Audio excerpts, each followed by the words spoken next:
안녕하십니까.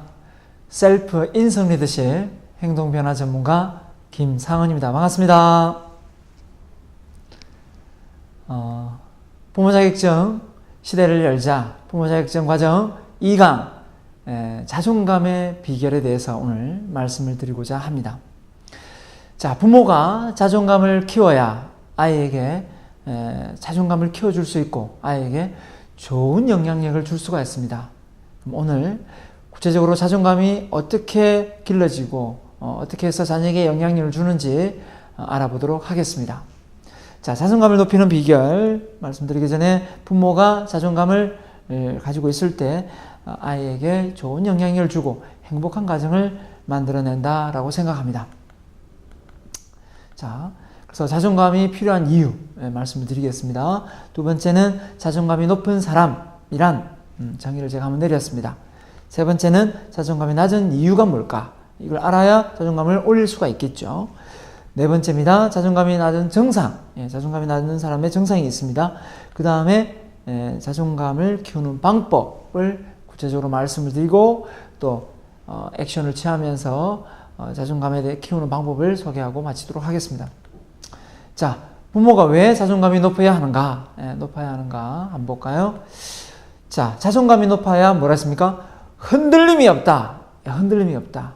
자, 부모가 아이를 키울 때 처음부터 이렇게 잘 키우고 싶어서 합니다만은 어떻습니까?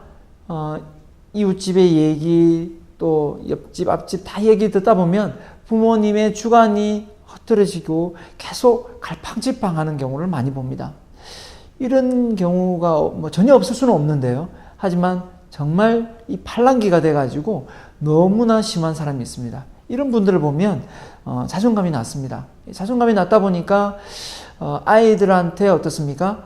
좋은 영향력을 줄 수가 없어서 많이 힘든 경우를 많이 보게 됩니다. 그래서 주관적이지 못하고 남을 많이 너무 의식합니다. 이 부분이 사실 아이들도 그대로 전달됩니다. 아이가 나중에 성장하면서 아주 사소한 실수나 이런 부분에서 남을 너무 많이 의식해서 이 발표를 못하거나 발표 불안을 겪는 경우도 많이 봅니다.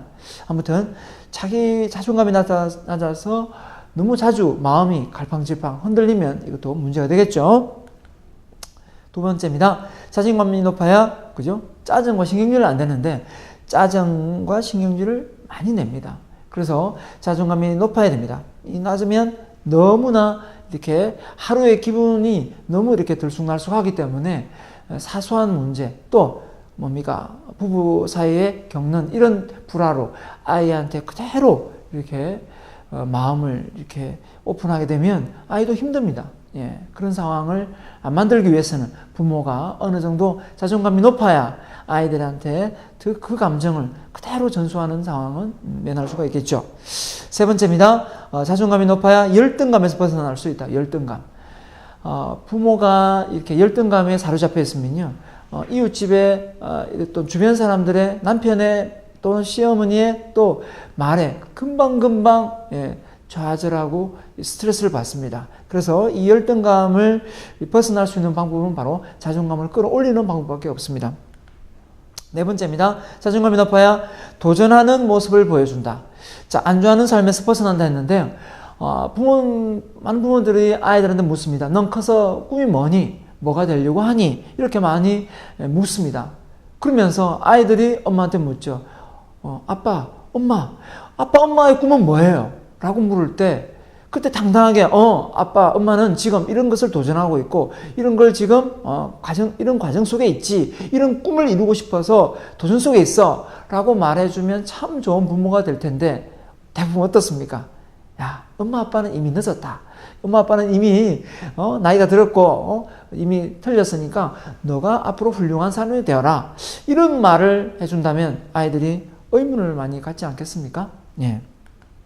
자, 그래서 자존감이 높은 사람이란 제가 정의를 한번 내려봐요. 자존감이 높은 사람이란 일단 자기 스스로를 사랑하고 자기 스스로를 사랑합니다. 그 다음에 자신의 능력에 대해서 신념을 갖고 내가 남다른 능력을 가지고 있구나 라는 그런 신념을 갖고 살아갑니다. 또 어떤 일에 뭐하기를 도전하기를 좋아하는 사람을 말합니다. 자, 그래서 내가 나 자신이 믿고 또 내가 가지고 있는 능력이 이런 잠재 능력이 타고난 능력이 있는지 없는지 그 믿음이 안 생길 때 이 능력은 발휘할 수가 없다고 생각합니다. 그걸 믿는 그 마음 자체가 벌써 자존감에 영향을 주는데요. 자존감이. 그 다음에 그런 마음이 있을 때 또 도전을 하거든요. 예. 몇 번 도전하다가 실패를 하겠지만 자존감이 높은 사람은 어떻습니까? 실패 괜찮습니다. 왜? 더 많은 실패와 시련이 그 역경지수라 그러죠. 역경지수가 높을수록 더 큰 인물이 된다는 걸 알기 때문에 자존감이 높은 사람은 그걸 그렇게 마음에 담아두지 않습니다. 그런데 자존감이 낮은 사람은 어떻습니까? 그런 역경지수에 쉽게 놀아나서 뭡니까? 힘들면 바로 포기하거나 그런 인재가 자기는 못 된다고 생각하고 그 일을 그만두는 경우가 많습니다. 꿈을 포기하는 사람이 많죠. 자, 그래서 자존감이 낮은 부모의 증상들 한번 볼까요? 첫 번째가 부모가 우울증에 빠지기 쉽습니다. 쉽게 마음의 상처를 받기 때문에 우울해지기 쉽습니다. 부부싸움을 안 할 수도 없고 옆집, 앞집 또 회사에서 스트레스를 안 받을 수 없습니다. 하지만 완벽하지 못한 상황에서 자꾸 자기 자신을 깎아내리고 평가절하하기 때문에 우울증이 걸리기 쉽습니다. 두 번째는 공격적인 행동을 합니다. 그래서 힘이 센 사람한테는 못하니까 힘이 약한 자녀들에게 그 화풀이를 하는 경우가 종종 발생합니다. 세 번째는 그래서 자주 신경질을 부리고 기분 변화가 너무 심하다. 아이들한테 부모 입장에서 아이들한테 엄마는 왜 그렇게 짜증을 많이 내요? 엄마는 왜 그렇게 아침에 기분이 다르고 저녁에 기분이 달라요? 이런 말을 한 번이라도 들어본 부모가 있다면 이 영상을 보시는 분이 자존감을 의심해 봐야 됩니다. 자존감이 낮을 경우가 그런 경우가 많거든요. 하루 일과를 보내는데 수많은 일들이 벌어집니다. 그런 일들이 벌어진다고 해서 그 영향력이 아이한테 고스란히 간다면 결국은 어떻게 되겠습니까? 아이는 정말 훌륭한 자존감을 업시킬 그런 기회가 줄어들겠죠. 네 번째입니다. 남과 비교하지 않는 겁니다. 사실 자존감이 낮으면 내가 잘하고 있나? 못하고 있나? 남들은 더 앞서가는 것 같은데? 남들은 우리 가정보다 더 행복한 것 같은데? 이런 생각으로 무진장 비교를 합니다. 근데 자존감이 높은 사람은 어떻습니까? 이런 비교보다는 내가 저 사람하고 타고난 재능과 능력이 다른데 어떻게 똑같이 살아갈 수 있겠어? 라는 생각으로 비교를 멈추고 어느 정도 이렇게 마음의 평온을 찾지만 자존감이 낮은 사람은 시시때때로 마음이 들쑥날쑥하기 때문에 남과 비교해서 자기가 좀 실력이 떨어지거나 자기가 상대방에 비해서 좀 못하다는 생각이 들면 정말 우울해지기 쉽습니다. 그래서 일반적으로 자존감이 낮은 사람, 높은 사람 증상을 좀 보면요. 이렇습니다. 자존감이 높은 사람은 일단 수줍음이 많습니다. 자신감이 없죠. 그래서 자신감이 당당합니다. 자존감이 높은 사람은. 두 번째로 말을 많이 하지 않습니다. 왜? 말을 실수할까봐, 그죠? 틀릴까봐 그런 경우를 자꾸 경험하기 때문에 잘 하지 않죠. 그래서 자존감이 높은 사람은 실수하면 어떻습니까? 말을 많이 하면서 실수도 할 수 있는 게 당연한 겁니다. 그래서 말을 하면서도 실수를 받아들이고 또 더 잘하려고 생각을 하는 거죠. 세 번째는 뭡니까? 남들 앞에 나서기를 꺼려한다. 남들을 리드하려고 합니다. 자존감이 높은 사람은 남들을 리드합니다. 어차피 리더십을 발휘하는 그 과정이 욕을 먹습니다. 왜? 10명이 있거나 20명, 100명이 있으면 어떻게 그 많은 사람들이 그 리더를 다 지지하고 좋아하겠습니까? 분명히 한두 명은 또 더 많게는 10명 이상 싫어하는 사람이 나오게 됩니다. 하지만 자존감이 높은 사람은 그런 사람이 나오더라도 너무 개의치 않습니다.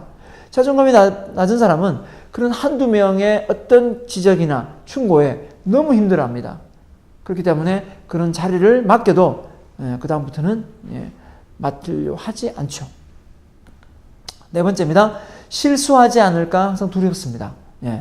실수를 겁내지 않으며 도전을 잘한다. 실수 없이 큰 성공, 실패 없이 큰 성공을 이루는 사람 있습니까? 없습니다. 그럼에도 불구하고 이 실수하지 않을까 엄청 두려워하는 거죠. 지금 제가 이 영상을 찍는 것도 마찬가지입니다. 수없이 앞으로 영상을 제가 찍어 올리겠지만 많은 실수를 하고 또 많은 내용에서 여러분에게 좀 제가 잘 하려고 하겠지만 실수가 연발을 할 겁니다. 하지만 그럼에도 불구하고 이 영상을 찍게 되는 동기는 뭐냐면 내가 어느 정도 자존감이 있기 때문에 저도 이 영상을 찍고 도전하고 있지 않나 생각합니다. 네 번째, 지나고 다섯 번째, 표정이 자주 경직되어 있다. 예, 마음이 우울해지고 슬럼프가 자꾸 길어지면 기분이 변화가 심해져서 결국은 그 기분을 상대방한테 또 가족들한테 노출시키기 쉽겠죠. 그래서 경직되어 있습니다. 표정이 밝고 잘 웃는다. 그 다음에 어떤 모습으로 보여질까 예민하다. 예, 그래서 남을 너무 신경 많이 쓰게 된다는 거죠. 그래서 주변 상황을 개의치 않는다. 예. 그 다음에 일곱 번째는 자신의 단점에 초점을 맞춘다. 그죠? 자신의 자존감이 높은 사람은 장점에 초점을 맞춘다. 이게 엄청난 차이가 있습니다. 자, 사람은 어쩔 수 없이 장점과 단점이 있습니다. 잘하는 부분만을 누구에게 보여주고 싶으면 참 좋겠지만 그럴 수는 없습니다. 하다 보면 실수를 하게 되고 자기의 단점을 이렇게 보이게 됩니다. 하지만 그렇다 손치더라도 이 자존감이 높은 사람은 잘하는 부분 못하는 부분 있지만 못하는 부분에 대해서 너무 개의치 않습니다. 그런데 자존감이 낮으면 잘하고도 잘하는 부분이 많음에도 불구하고 그 몇 가지 못한 부분에 너무 초점이 맞춘 나머지 다음번에 서기 싫고 또 실수를 많이 하게 되는 우리를 또 범하게 되죠.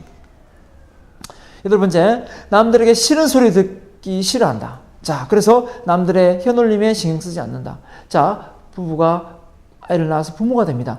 자녀를 키우다 보면 저 집 아이가 어떻다더라, 뭐 잘 컸네 못 컸네, 뭐 이렇게 부모를 평가하게 됩니다. 어쩔 수 없죠. 그런 소리를 듣기 싫으니까 나는 결혼을 하기 싫다. 결혼을 했어도 나는 아이를 놓지 않겠다. 이런 가정도 사실 보게 되는 겁니다. 하지만 우리는 이런 싫은 소리를 들으면서 어떻게 보면 좋은 쪽으로 받아들이면 충고 아닙니까? 충고. 상대방이 나한테 해주는 이 충고가 내가 발전을 꾀할 수도 있는 부분도 어디까지나 있는 거거든요. 예, 그런 부분에서 우리는 이런 남들의 싫은 소리를 받아들일 수 있는 마음의 여유가 있어야 된다 생각합니다. 그러려면 자존감이 높아야 된다는 거죠. 아홉 번째는 뭐냐면 자기소개를 싫어한다. 그런데 자존감이 높으면 자기소개하기를 좋아한다. 자존감이 낮으면 왜 자기소개를 싫어할까요? 네, 내가 누구한테 알려지는 그 자체가 두렵습니다. 왜냐하면 자존감이 낮으면 상처를 많이 받기 때문에 그런 부분이 많죠. 마지막으로 열 번째입니다. 자신을 숨기고 싶어한다. 자기를 보여주고 싶어한다. 그래서 앞에 나서지 않고 이렇게 일률적으로 이렇게 쭉 앉으면 어떻습니까? 맨 앞에 앉겠습니까? 맨 뒤쪽에 앉겠습니까? 자존감이 낮은 순서대로 뒤쪽으로 앉는다고 생각하시면 됩니다. 제일 앞쪽에 앉는 사람이 자존감이 높은 사람인 거죠. 결국은 자존감이 높은 사람이 리더가 되고 영향력을 많이 주게 된다는 것도 맞습니다. 그래서 부모가 가정에서 아이한테 좋은 영향력을 줄 수 있는 이 자존감을 꼭 키워서 아이들이 활발하게 사회생활을 할 수 있도록 만들어주는 역할이 정말 필요할 것 같습니다. 자, 자존감이 낮은 이유가 뭘까 생각해 봤습니다. 이 자존감은 선천적으로 어느 정도 타고나게 됩니다. 그렇기 때문에 어떻게 보면 부부로 있을 때 부모가 되기 전에 아이를 놓기 전에 임신을 했을 때부터 부모의 생각하고 부모의 생각 속에서 이미 아이의 자존감이 형성된다는 것도 저는 좀 일부 있다고 생각합니다. 그래서 이런 부분에 대해서 우리가 개선할 부분이 있는 거죠. 자, 첫 번째, 과거의 성취감 부족. 예, 성취감이 많이 경험하지 못하면 자신을 좀 구제불능으로 생각하기 때문에 나는 이것도 못하고 저것도 못하고 남들은 저것도 하고 이것도 해내는 것 같은데 나는 그런 부분에서 많이 부족함을 느끼는 거죠. 그 성취감을 많이 경험하면 자존감이 올라가지만 그런 경험이 부족하면 결국 성취감이 떨어지기 때문에 자존감도 같이 떨어지는 거죠. 두 번째입니다. 자신을 가소평가하고 남을 어떻게 합니까? 과대평가하는 증상을 보입니다. 그죠? 그래서 어떻게 보면 자기가 잘하는 것도 있고 남이 잘하는 것도 있고 내가 또 못하는 것도 남도 못하는 게 있는데 그렇게 생각하지 않습니다. 내가 못하는 거는 남이 잘하는 거하고 견주어서 나를 평가절하하고 또 내가 잘하는 거는 뭡니까? 남이 못하는 거하고 견주어서 내가 올라가야 되는데 또 남이 잘하는 걸 또 비교하면서 쌤쌤으로 같이 가져갑니다. 그렇기 때문에 자존감이 끌어올려질 타이밍이 없는 거죠. 세 번째입니다. 상실감. 목표가 머릿속에서 이렇게 없어질 때. 자, 물론 처음에는 목표를 세우죠. 목표를 세우다가 어떻습니까? 계속 반복해서 실수와 실패를 하다 보면 어떻습니까? 나는 안 되나 보다. 그런 생각으로 목표를 이제 머릿속에서 지워버리고 싶은 상황이 되겠죠. 지나친 목표. 갭이 너무 심한 거죠. 예. 갭이 너무 심해서 목표가 너무 높다 보니까 그 목표를 달성하기까지의 내가 할 수 있는 역할이 너무 적다 생각하면 자존감이 떨어집니다. 자, 네 번째는 실패의 경험 또는 실패의 공포입니다. 그래서 이런 경우죠. 발표 경험을 쌓다 보면 이 발표를 준비를 하고 발표 경험을 쌓아야 되는데 발표 준비 과정을 생략하고 계속 발표만 하다 보면 그때 잘했으면 다행인데 못하는 경우가 있습니다. 그럼 못한 경우에 어떻습니까? 계속 실수를 반복하죠. 그럼 또 다음에 또 실수를 반복할 것 같아서 어떻습니까? 계속해서 공포감이 생깁니다. 이런 말이 있죠. 자라보고 놀란 것은 소뚜껑 보고 놀란다고. 계속해서 그 다음부터는 어떻습니까? 대인공포증이 생기고 대중공포증이 생겨서 더 이상 대중 앞에 서는 걸 꺼려하게 된다는 거죠. 그러면 어떻습니까? 이 사람들은 자존감이 바닥으로 내려갑니다. 예. 자, 다섯 번째입니다. 자신의 장점을 찾지 못한다. 사람은 누구나 타고난 장단점이 있는데 그걸 못 찾는다는 거죠. 그래서 그 사람이 가지고 있는 또 우리 부모님이 이 영상을 보고 있는 장점이 분명히 있을 겁니다. 부부가 서로 이렇게 마주보고 당신은 뭘 잘해 이렇게 장점을 찾아주는 연습만 해도 자존감이 많이 올라갑니다. 그런데 그렇지 않죠. 서로가 부족한 부분, 모자라는 부분을 계속 지적합니다. 당신은 이걸 못해, 왜 이렇게 해, 저렇게 해줘야지, 왜 이렇게 하냐고 하면서 상대방의 장점보다는 단점을 지적하다 보니까 부부 사이도 계속 정이 떨어지는 거죠. 여섯 번째입니다. 신체적인 불만족.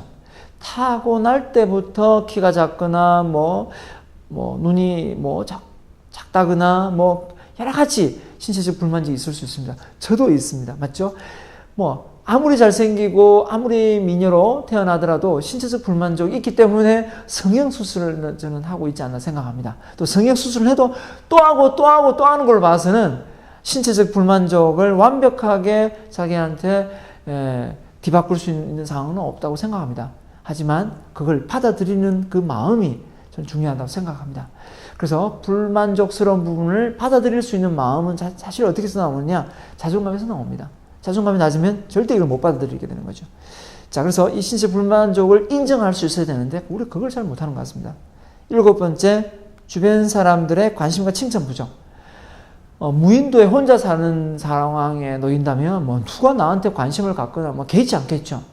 그런데 이렇게 더불어 많은 사회에서 살아가고 조직 속에서 살아가는데 누군가가 나한테 관심도 없고 인사도 안 하고 연락도 없다.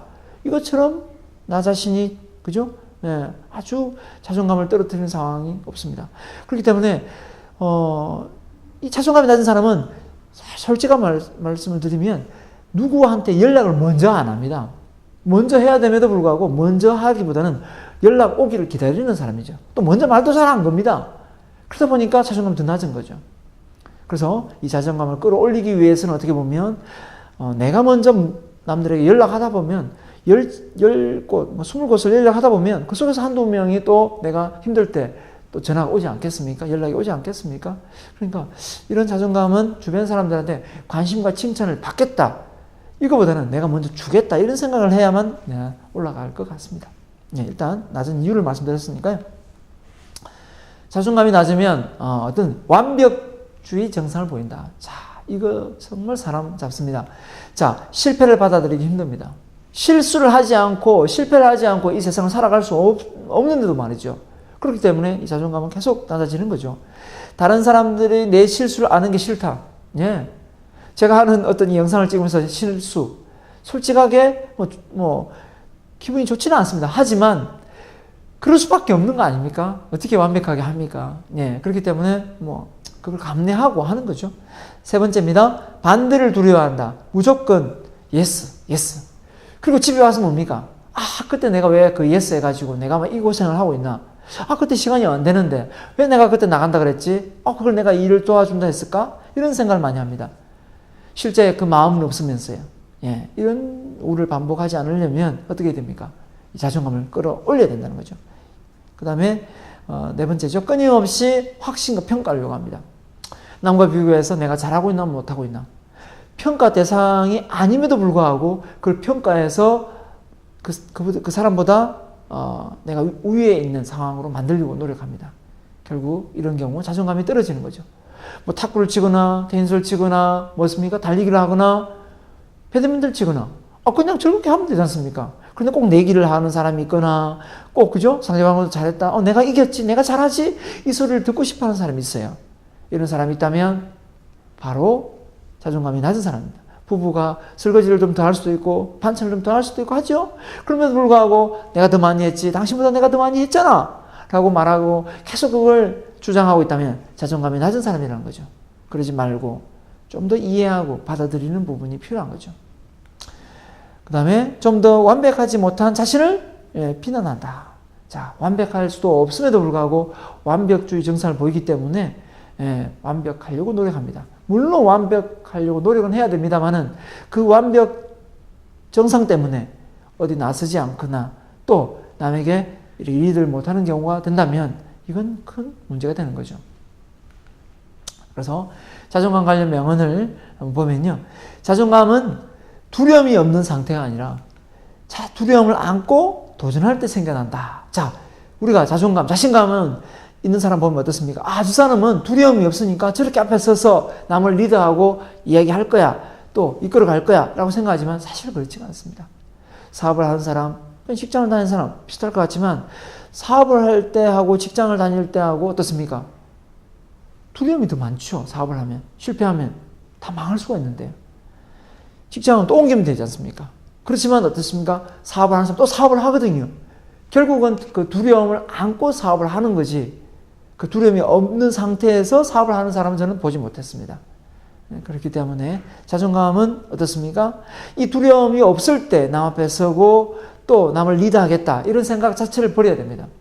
그래서 또 연인 사이가 이렇게 결혼을 하기 전에 뭔가 다 갖추고 나서 결혼을 해야지 하다 보면 너무 결혼 이 기간이 길어지는 경우도 많이 봅니다. 그럴 수는 없습니다. 그죠? 완벽하게 어떻게 다 준비합니까? 결혼해서 조금씩 또 준비해 가다 보면 또 됩니다. 자, 자존감을 키우는 방법 정말 중요한 내용이네요. 그럼 어떻게 하면 이 낮은 자존감, 타고난 이 자존감을 끌어올릴 수 있는가 말씀드리겠습니다. 자, 자존감 첫 번째 바로 자기 암시 훈련이에요. 자기 암시 훈련. 자기 암시 훈련으로 자신을 칭찬하는 겁니다. 사실 어떻습니까? 자존감은 타인으로부터 칭찬과 인정을 받아야만 길러지는 부분인데 근데 주변 사람들이 매일 같이 저에게, 가족들이 저에게, 친구들이 저에게, 이웃이 저에게 해주지를 않는다는 거죠. 그럼 어떻습니까? 기대하기보다는 내가 그냥 나한테, 그죠? 남한테 기대하기보다는 내가 나 스스로에게 암시를, 스스로 칭찬을 걸면 됩니다. 그게 바로 자기 암시입니다. 자, 뒤에 이제 실습으로 보여드리겠습니다. 자, 두 번째는 자신과의 약속. 성취감을 맛봐야 자존감이 올라간다 했죠. 성취감을 맛보지 않으면 절대 자존감이 올라가지 않습니다. 그렇기 때문에 책을 한 달에 한 권 읽겠다, 2권을 읽겠다, 4권을 읽겠다 이렇게 목표를 책을 한 권도 한 달에 읽어본 사람이 아닌 사람이 그런 목표를 잡지 마십시오. 절대 성취감 맛볼 수 없습니다. 저는 이렇게 말하고 싶다. 책을 그냥 들고만 다니자. 사서 들고만 다니자. 그리고 그게 좀 되면 하루에 한 페이지라도 읽자. 그러다가 좀 되지 않습니까? 이제 2페이지 읽자. 이런 식으로 단계로 올라가면 됩니다.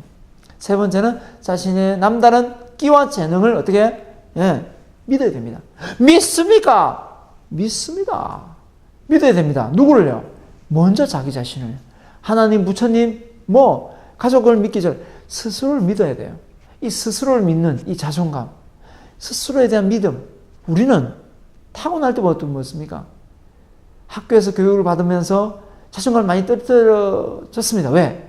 학업 성적으로 우리를 평가하다 보니까 자존감이 많이 떨어졌지만 사실은 어떻습니까? 성적 가지고 우리를 평가하기에는 사실 우리는 너무나 소중하고 귀중한 존재입니다. 그렇기 때문에 자신의 끼와 재능 이미 타고났다. 그걸 내가 못 발휘를 하고 있는 것이다. 발휘를 못하고 있는 것이다. 이렇게 생각하면 됩니다. 네 번째, 수많은 사람들에게 발표 경험을 쌓는다. 사실 무작정 발표 경험을 쌓으면 공포심만 쌓이게 됩니다. 하지만 조금씩 준비하고 또 원고를 준비해서 연습하고 리허설을 하고 나서 발표 경험을 쌓으면 이것처럼 자신감을 한 번에 자존감을 키울 수 있는 방법이 없습니다. 왜? 한 번에 많은 사람을 인정받을 수 있거든요. 그렇기 때문에 꼭 저는 발표, 남 앞에 서서 이렇게 큰 소리로 말하는 연습을 해보시라 추천드립니다. 그 다음에 다섯 번째, 스스로 큰 꿈을 가슴에 품고, 예, 도전한다. 야, 많은 부모님들이, 아이고, 내가 나이가 들고, 자녀도 다 키우는데 무슨 꿈을 품으란 말인가 생각이 싶습니다. 저는 아닙니다.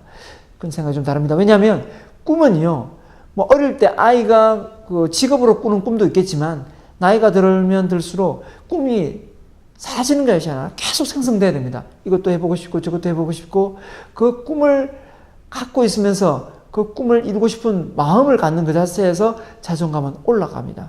그렇기 때문에 꿈을 꼭 머릿속에서 잊혀지지 않도록 조심하셔야 됩니다. 그 다음 여섯 번째, 자존감을 키우는 여섯 번째입니다. 자신의 단점을 받아들이고 개선할 수 있으면 노력해야 된다. 자, 자신의 단점 누구나 있습니다. 그거를 어떻습니까? 예, 조금씩 뭐 단점을 장점화 시킬 수 있는 욕심은 좀 거물인 것 같습니다. 타고난 뭐 기질적인 부분이 있는데 그걸 어떻게 장점화 시킬 수 있겠습니까? 장점은 더 시간을 많이 할애해서 더 전문가로 이제 남다른 전문가적인 실력을 키우시고, 이 뭡니까? 단점은 어떻습니까? 단점은 어느 정도 불편함이 없을 정도로만 만들면 되지 않겠는가 저는 생각합니다. 일곱 번째, 남과 비교하지 말고 자신의 원하는 삶을 살아간다. 자, 사람은 각자 원하는 꿈, 목표가 다 다릅니다. 그렇죠? 돈을 많이 벌고 싶은 사람도 있고 적게 벌고 싶은 사람도 있고 직업으로 또 다릅니다.